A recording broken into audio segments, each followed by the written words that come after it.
Well, it's not just adult-themed games that are under fire, as Steam has gone after a smaller indie developer. Their game has been banned. The price of the Nintendo Switch is going up.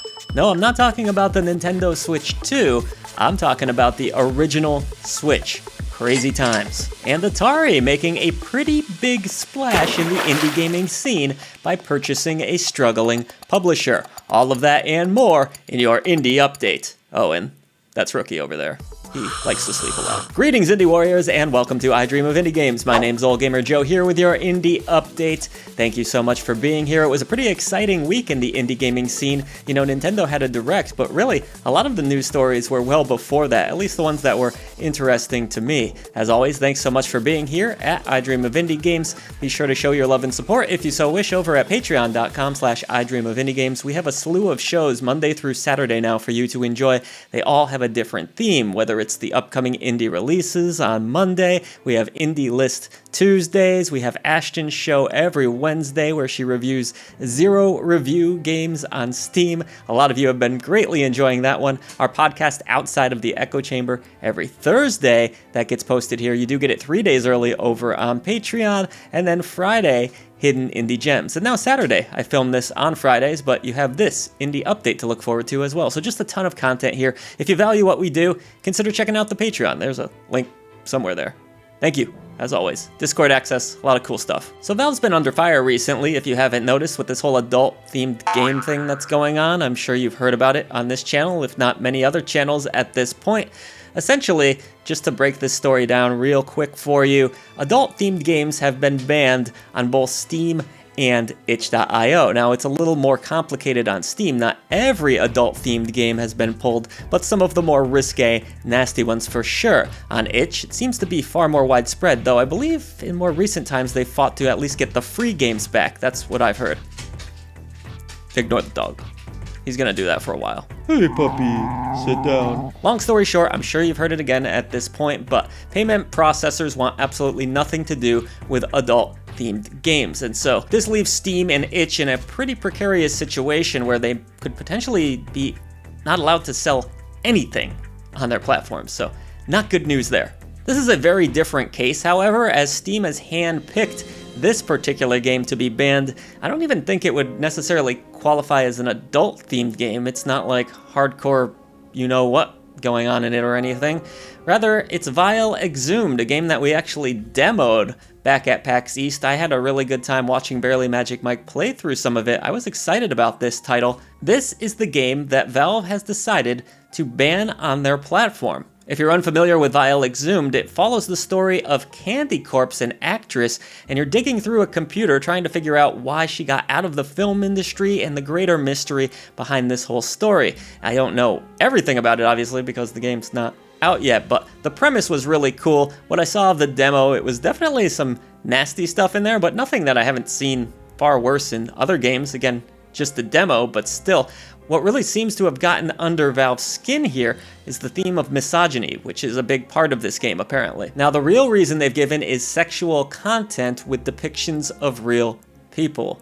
Okay, I guess. Now, the creator of this game has expressed that the game is more about violence and trauma as opposed to trying to shock players, and is standing her ground, not willing to censor the game to get it back up on Steam, and instead exploring other opportunities with Vile Exhumed, maybe getting it on different platforms. Obviously, a huge blow to not be able to go on Steam, the largest digital distribution platform out there, and you know it's already such a struggle for indie developers as it is, so this just puts Kara in a very difficult situation, but I have a lot of respect for her sticking to her guns and not changing or censoring this game, knowing that it could potentially cost her a lot. I mean, a lot of money here. I am on Kara's side, not only because I think it sucks that this is happening, but because Vile Exhumed really looks like a unique indie gaming experience, you know, with a slew of roguelikes and Metroidvania games out there.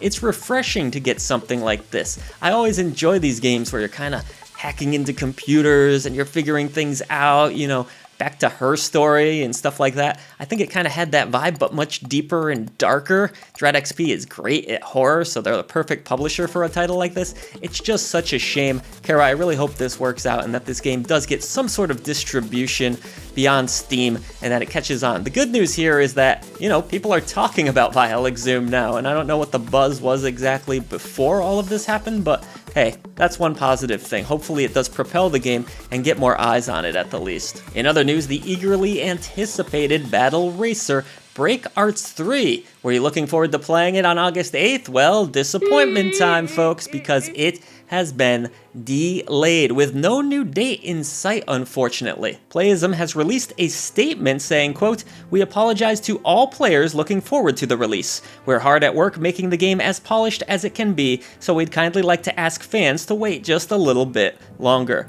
We will continue to announce news about the game in Steam news posts, so please wishlist the game at the link below to stay updated." Hopefully this delay isn't too long, but a delay is not necessarily a bad thing. Usually it can lead to a better game, unless it's a really prolonged delay that just takes years and years. You've seen that happen to games before and they don't come out great, but I digress. I think this is probably not going to be a huge delay. I do think we'll still see this game probably sometime this year, so if it's something you've been looking forward to, sorry, you're just gonna have to wait a little bit longer. But hey, I played it at PAX again, and actually it was pretty damn fun. Atari made a little bit of a splash this week as they purchased Thunderful. Now, Thunderful has been struggling for quite some time. You might know them for the SteamWorld series more than anything else, but they've put out a lot of great indie games over the last few years. One that I really enjoyed, Cursed to Golf, but these games just don't seem to be finding audiences, and that's with marketing in a lot of cases. I don't know if these games just don't have the appeal enough to catch on with people, but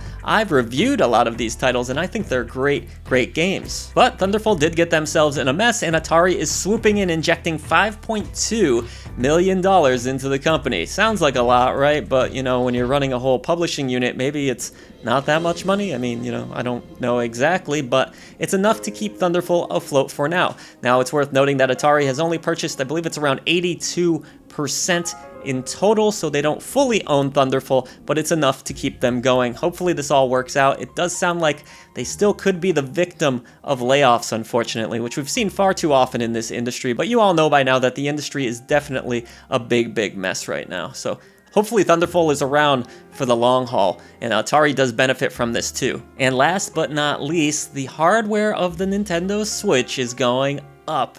No, not the Nintendo Switch 2, the one that's been the topic of much discussion as of late, obviously, with that new console just launching. This is actually the original Switch. We live in these crazy times, apparently, where old consoles now go up in price. This is unheard of. Growing up, it was always about the price drop, and that kind of gives the console some extra life. It continues on, people pick it up more because it's cheaper.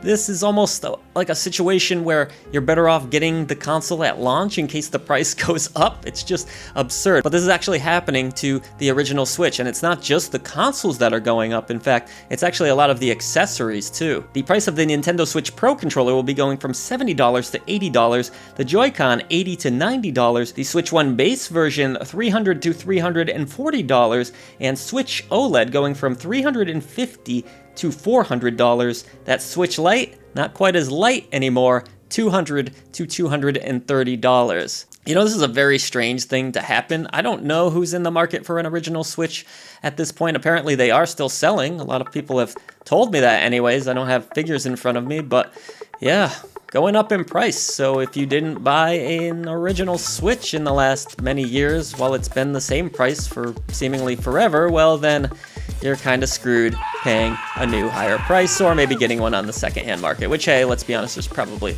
a lot of those. Hopefully those prices are more reasonable, but do you really want a used Switch? Those can be kind of icky. I've never been much for the used console market myself. I digress though. Thanks for joining me for another indie update, everyone. I'll see you on the channel next week for more great indie gaming coverage. Remember, patreon.com/idreamofindiegames if you like what we do and you want to support indie visibility. We also have YouTube memberships here. You can get the elusive golden genie lamp of approval right next to your name. See you all next week. There's a lot of great content headed your way. Voice to the voiceless.